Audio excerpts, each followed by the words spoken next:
Hello बच्चों, आप हैं बिंदु चौधरी के साथ राजस्थान सरकार और वेदांता के CSR इनिशिएटिव ई कक्षा में, जिसके टेक्निकल पार्टनर हैं मिशन ज्ञान।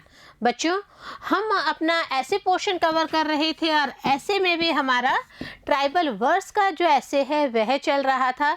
जब हम ट्राइबल वर्ड्स की बात करते हैं तो हम GN डेवी सर की बात करते हैं कि कैसे इन्होंने जो छंद हैं, जो ट्राइबल छंद हैं, उनके ऊपर काम किया, उनको सहेजने का काम किया। जहाँ पर हम डेवी सर की बात करते हैं तो हम देखते हैं कि इन्होंने ना सिर्फ हमारे जो ट्राइबल जनजातियाँ हैं वहाँ तक पहुँच बनाई, बल्कि उनके लैंग्वेज में जो भी सॉन्ग्स थे, भले ही वो जन्म संस्कार पे किया गया हो, भले ही वह मृत्यु संस्कार पे या किसी की बीमारी पे किया गया हो, तो इन्होंने उनको एज इट इज़, उनका जो मेन मीनिंग है वह ना चेंज हो, इस तरह से इन्होंने इसको ढाला और इस तरह से हम सबके सामने रखा।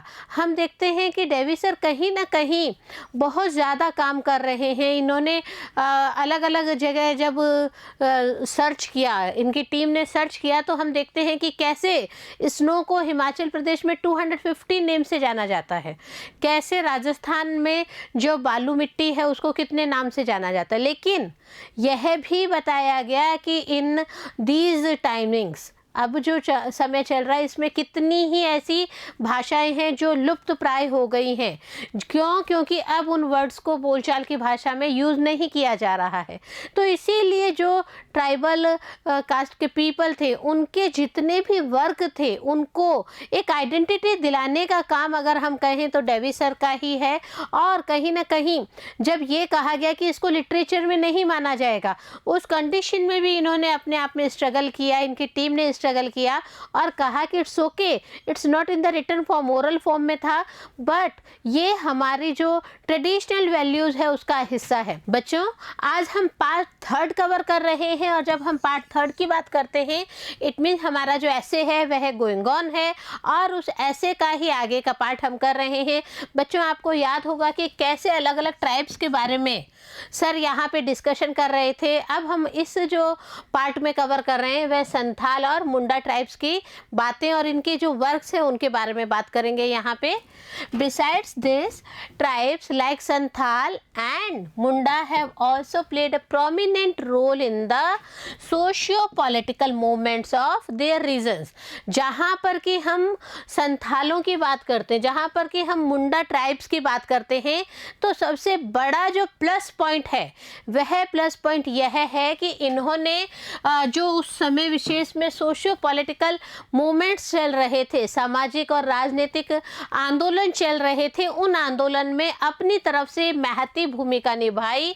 और हम कह सकते हैं कि इसका सबसे बड़ा उदाहरण जो है, ये जो मूवमेंट्स चले इनके रीजन्स में, इनका सबसे बड़ा उदाहरण है बिरसा मुंडा सर। बिरसा मुंडा सर की हम बात करते हैं तो हम देखते हैं बिरसा मुंडा 1874 में इनका बर्थ हुआ था एंड इन द ईयर 1901 इनकी डेथ हुई थी। उस हम देखते हैं spent his whole life fighting against colonialism and the exploitation of labourers. हम क्या देखते हैं कि जब बिरसा मुंडा है, हम मुंडा ट्राइब्स की बात कर रहे हैं, लेकिन हम यह भी कह रहे हैं कि ट्राइब्स के होते हुए भी इन्होंने कॉलोनियलिज्म के ऊपर अपनी बात रखी, उनके अगेंस्ट में अपनी बात रखी, और जो लेबरर्स का एक्सप्लॉयटेशन ब्रिटिश गवर्नमेंट कर रही थी उनके विरुद्ध भी इन्होंने आवाज़ उठाई, इनके विरुद्ध भी ये कहीं ना कहीं सामने आए।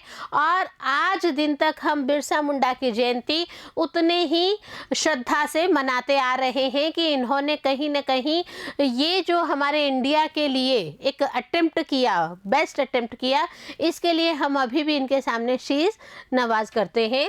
नेक्स्ट देखिए, The Santhals have emerged as a prominent group at the regional and state levels through their participation in the Jharkhand movement.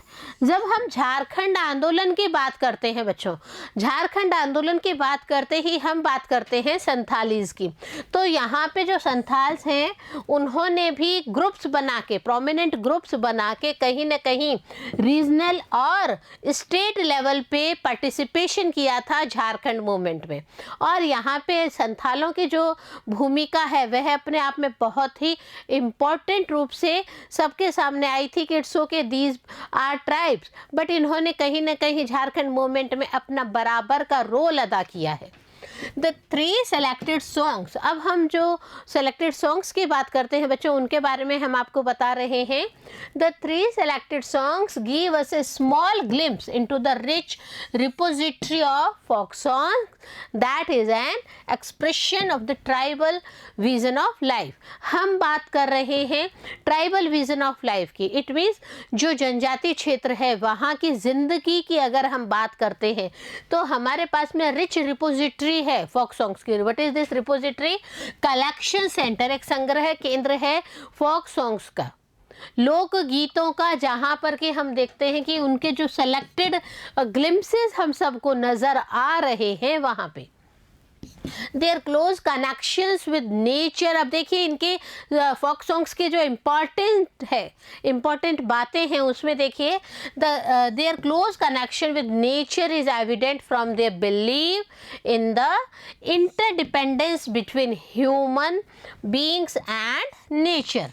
यहाँ पे देखिए interdependence it means depending on each other, एक दूसरे के ऊपर निर्भर रहना। यहाँ पे हम बात कर रहे हैं ह्यूमन बींग्स की और नेचर की। तो जो ह्यूमन बींग्स हैं वो नेचर पे डिपेंड करते हैं और जो नेचर है वो तभी सेफ रहती है जबकि ह्यूमन बींग्स जो हैं वो बराबर वहाँ पे कोऑपरेट कर रहे हैं, उनकी नेचर को संभालने का, उनको बचाने का काम कर रहे हैं। तो इसीलिए हम कहते हैं कि ये जो ट्राइब्स हैं ये इनका बहुत ही क्लोज कनेक्शन होता है नेचर के साथ में।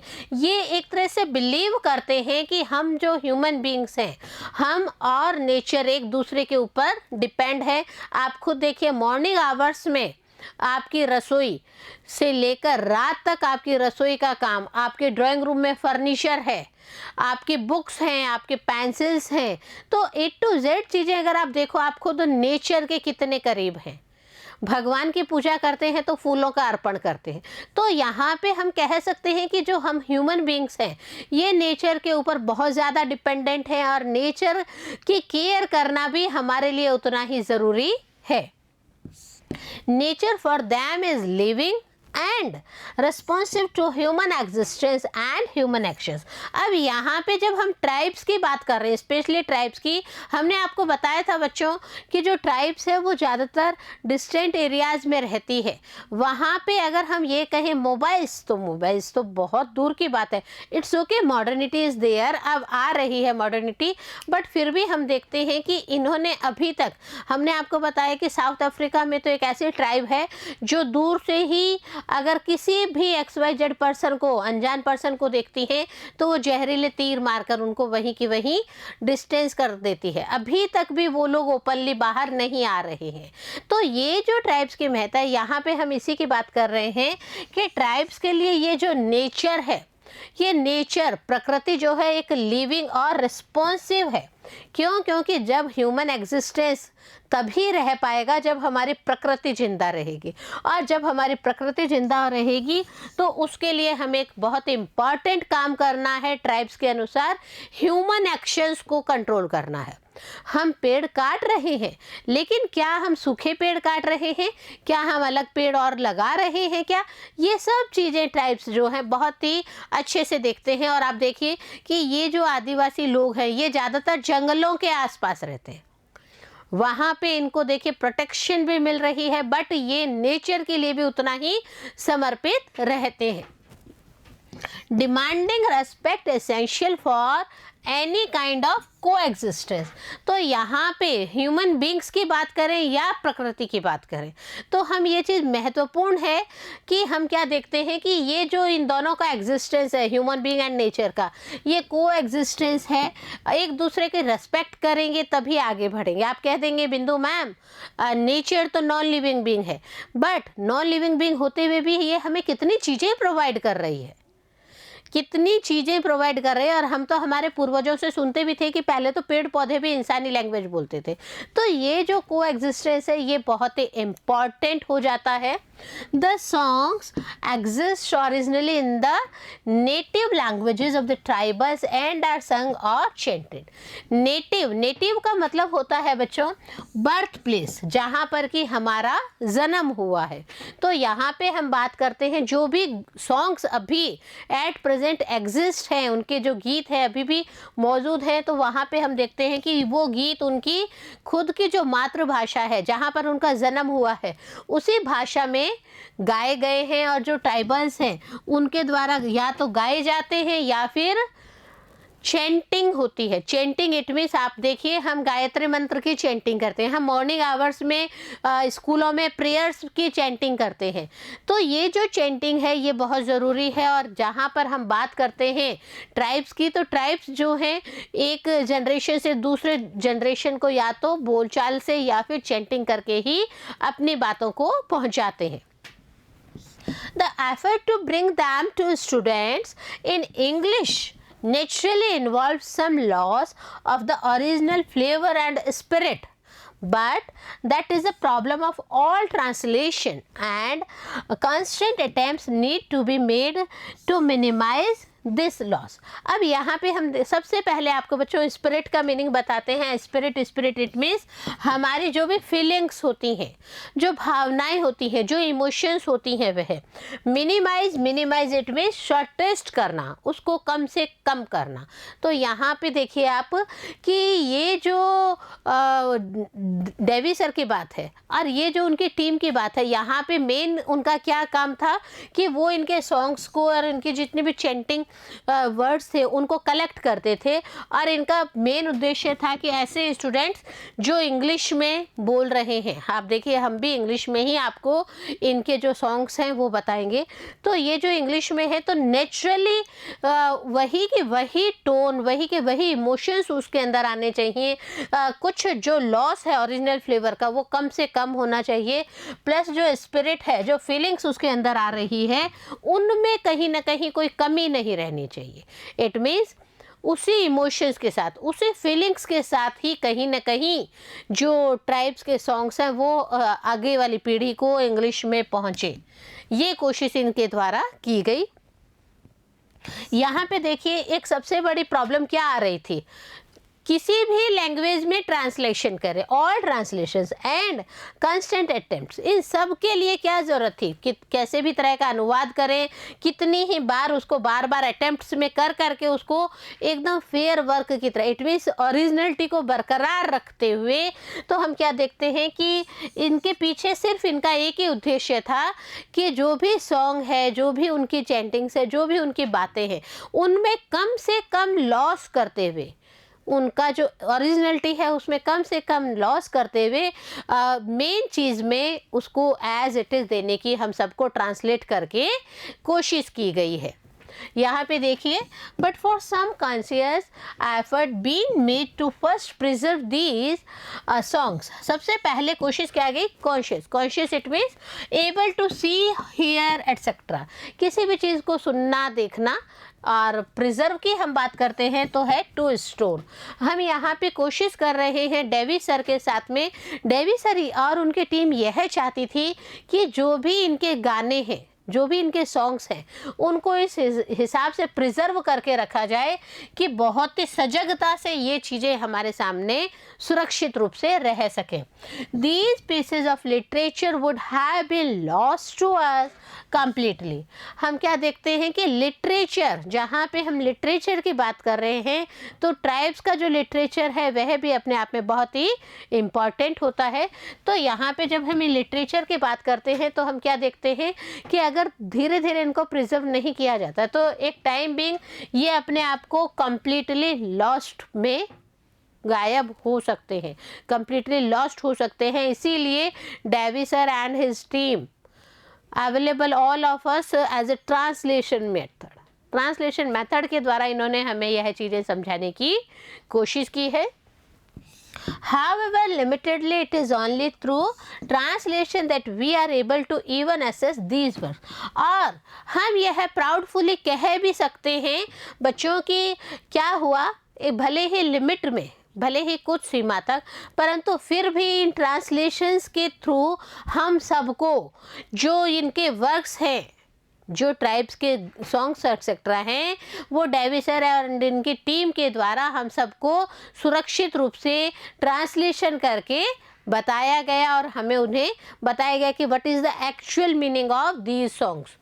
यहाँ पे हम एक इंट्रोडक्शन लेके आए हैं बच्चों, इंट्रोडक्शन टू पेंटेड वर्ड्स।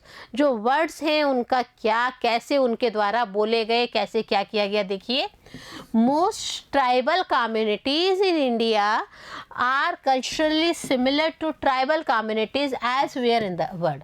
जब हम इंडिया के ट्राइबल कम्युनिटीज़ की बात करते हैं, ट्राइबल समाज की बात करते हैं, तो सबसे इम्पोर्टेंट बात क्या निकल के आई कि इनका जो कल्चर है, इनकी जो संस्कृति है, वो अमूमन ऑल ओवर द वर्ल्ड की जो ट्राइबल कम्युनिटीज़ हैं उनके संस्कृति से कहीं ना कहीं मिलती जुलती है, कहीं ना कहीं उनके अंदर सिमिलरिटी आ रही है।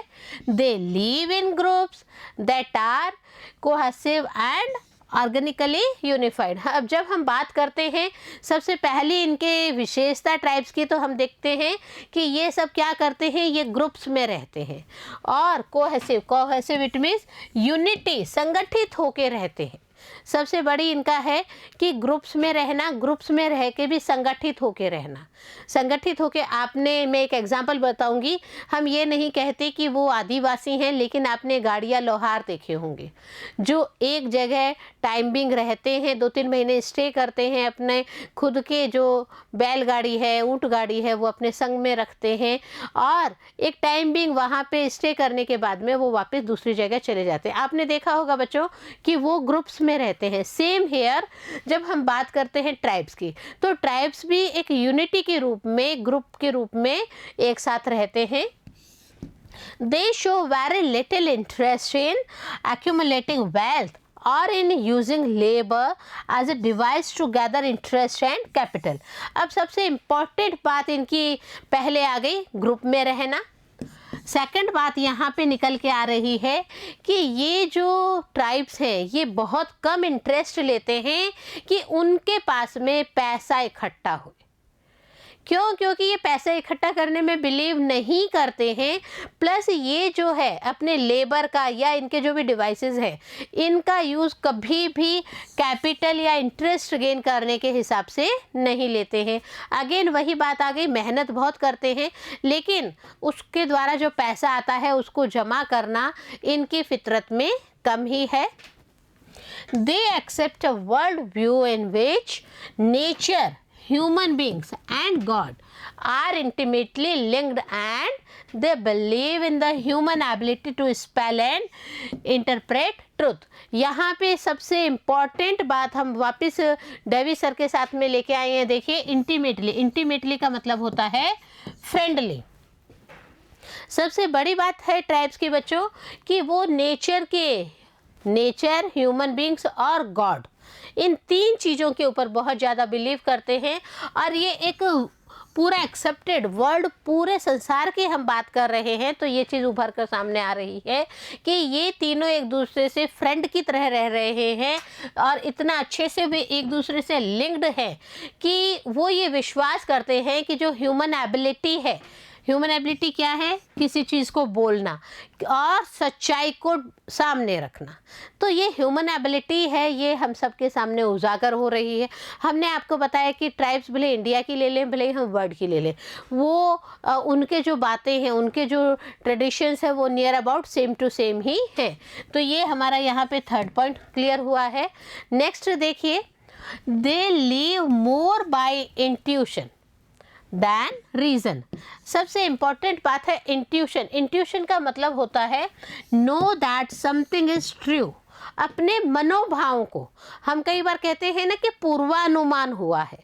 तो यहाँ पे जो ट्राइब्स हैं उनके बारे में हम बात करते हैं तो हम देखते हैं कि दे लिव मोर बाय इंट्यूशन। वो अपने मनोभाव से ज़्यादा महसूस करते हैं, रहते हैं, बजाय किसी चीज़ का पीछे एक रीज़न होना चाहिए, एक लॉजिक होना चाहिए, ऐसा इनका मेंटेलिटी बिल्कुल नहीं है। They consider the space around them more sacred than secular and their sense of time is personal than rather than objective. अब सबसे बड़ी बात है, इंट्यूशन की बात हो गई, रीज़न पे कम बिलीव करते हैं।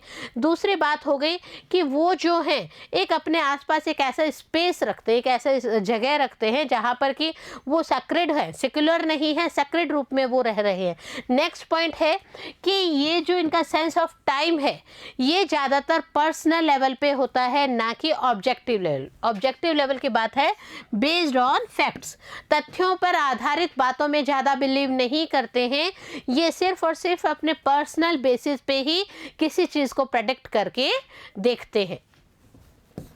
The world of the tribal imagination therefore is radically different from that of modern Indian society. तो यहाँ पे हम कह सकते हैं बच्चों, सबसे पहले मैं रेडिकली का मीनिंग बताते हुए कंटिन्यू करती हूँ। Radically it means in original, एकदम मूल रूप से। तो यहाँ पे सबसे बड़ी बात है कि जब हम पूरे संसार के हिसाब से, पूरे वर्ल्ड के हिसाब से ट्राइबल इमेजिनेशंस को देखते हैं तो हम कह सकते हैं ओरिजिनली वो जो है डिफरेंट है। किससे डिफरेंट है बच्चों? वो मॉडर्न इंडियन सोसाइटी से उनके जो कंसेप्ट्स हैं वो टोटली डिफर कर रहे हैं, टोटली अलग हैं। Once a society accepts a secular mode of creativity within which the creator replaces God, imaginative transactions assume a self-conscious form। और यहाँ पे नेक्स्ट एक इम्पॉर्टेंट बात है, देखिए ट्रांजैक्शन का मीन्स है अ पीस ऑफ बिजनेस, आदान प्रदान करना, किसी चीज़ का आदान प्रदान करना, भले ही वह मूल्य आधारित प्रणाली है, भले ही वो वस्तु विनिमय प्रणाली है। तो यहाँ पे जो आदान प्रदान हो रहा है वो देखिए किस चीज़ का हो रहा है। यहाँ पे हम कह सकते हैं कि ये इनकी जो सोसाइटी है एक बार जब क्रिएटिविटी का सेक्युलर मोड एक्सेप्ट कर लेती है, जिसमें ये यह मानते हैं कि इनके जो क्रिएटर हैं वो रिप्लेस किससे हो सकते हैं? गॉड से होते हैं। और इसीलिए इनका जो इमेजिनेटिव आदान प्रदान है वह सबसे बड़ी बात है सेल्फ कॉन्शियस फॉर्म में ही होता है। इट मीन्स उनके खुद की जो अंतरात्मा बात कहती है उसी में ये लोग बिलीव करते हैं, otherwise these people are not believing in these things. The tribal imagination, on the other hand, is still to a large extent dreamlike and hallucinatory। hallucinatory की हम बात करते हैं तो हम कहते हैं resembling, एक दृष्टि भ्रम का महसूस होना। तो यहाँ पे हम नेक्स्ट पॉइंट क्या देख रहे हैं, जो ट्राइबल हैं वो अपनी जो कल्पनाएं करते हैं, इमेजिनेशंस करते हैं दूसरी तरफ, तो वो स्टिल रूप में करते हैं, एक लार्ज एक्सटेंट में करते हैं, एक सपनों के वातावरण में करते हैं, और कहीं ना कहीं जो एक दृष्टि भ्रम वाली स्थिति है उसकी तरफ ले जाके करते हैं। हम फिर कह रहे हैं कि ये लॉजिक में कम से कम बिलीव करते थे।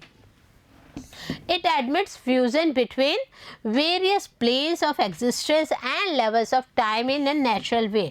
और इसीलिए हम सबसे बड़ी बात क्या कहते हैं डेवी सर के स्टेटमेंट के अनुसार कि ये जो है एडमिट करते हैं, क्या एडमिट करते हैं? Various plans of existence and levels of time in a natural, बहुत ही नेचुरल प्राकृतिक रूप से जो भी इनके आसपास का प्लेन्स ऑफ एग्जिस्टेंस चल रहा है, लेवल्स ऑफ टाइमिंग चल रहा है, उसमें एक तरह का फ्यूजन रख के ये अपना काम करते हैं। इन ट्राइबल स्टोरीज, अब देखिए इनकी स्टोरीज की क्या बातें हैं, ये किस किस को कहाँ उड़ा देते हैं, कहाँ तैरा देते हैं। और इनकी कहानियाँ, जो हम टेल्स की बात करते हैं, ऐसी इमेजरी टेल्स जहाँ पर कि हम कहते हैं ना कि जो जानवर है वो इंसान की बोली बोल रहा है, जो दूसरी चीज़ें हैं वो आपस में को रिलेट होकर अलग ही चीज़ें प्रोड्यूस कर रही है। तो यहाँ पे जो ट्राइबल्स की स्टोरीज हैं उनकी हम बात करते हैं तो देखते हैं कि oceans fly in the sky as birds. जो ओशियंस हैं वो तो बर्ड्स की तरह आसमान में उड़ रहे हैं, जैसे पक्षी उड़ते हैं वैसे इनकी कहानियों में ओशियंस उड़ते हैं। Mountains swim in the water as fish, और जो माउंटेन्स हैं वो तो पानी में मछलियों की तरह तैर रहे हैं।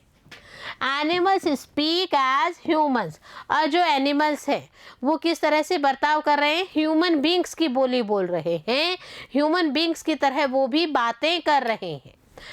And stars grow like plants, और जो तारे हैं बच्चों जो तारे हैं वो तो कहीं ना कहीं पेड़ पौधों की तरह बड़े हो रहे हैं, उग रहे हैं। तो यहाँ पे ये जो सीक्वेंस है, आप इनकी स्टोरीज का सीक्वेंस देखिए तो कहीं ना कहीं इनकी कल्पनाशीलता जो है बहुत ही विस्तृत थी।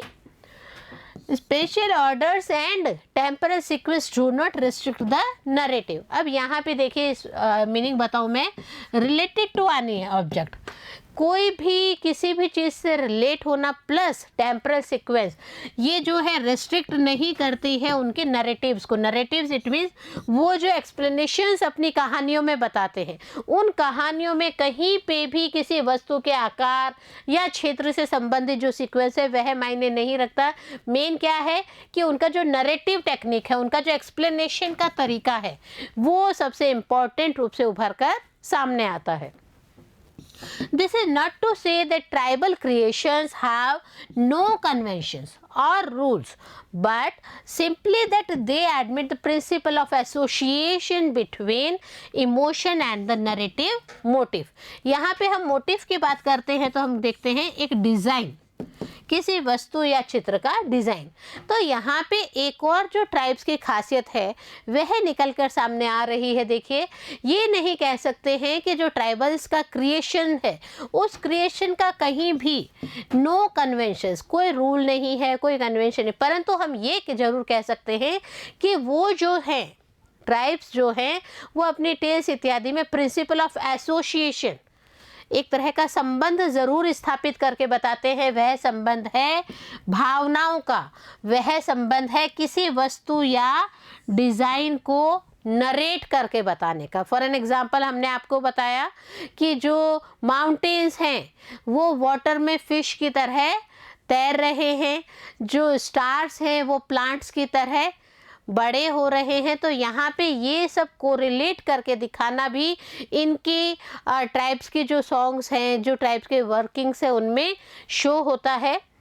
Thus stars, seas, mountains, trees, man and animals can be angry, sad और हैप्पी।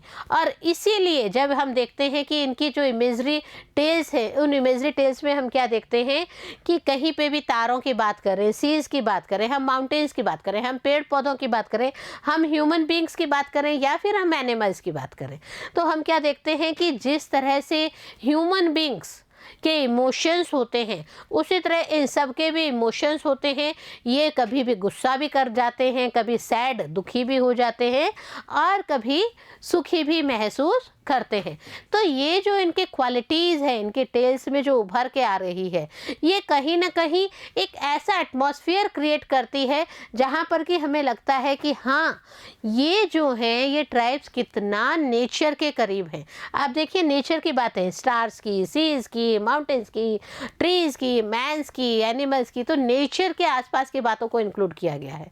तो ये जो है ट्राइब्स की सबसे बड़ी खासियत है और ये खासियत हमें तभी पढ़ने को मिली जब डेवी सर और उनकी टीम ने ट्राइब्स के जो वर्सेस हैं उनके ऊपर सर्च आउट किया। और भी बहुत सारा ऐसे में बाकी है बच्चों, लेकिन पढ़ते रहिए मेरे साथ में नेक्स्ट पार्ट तक।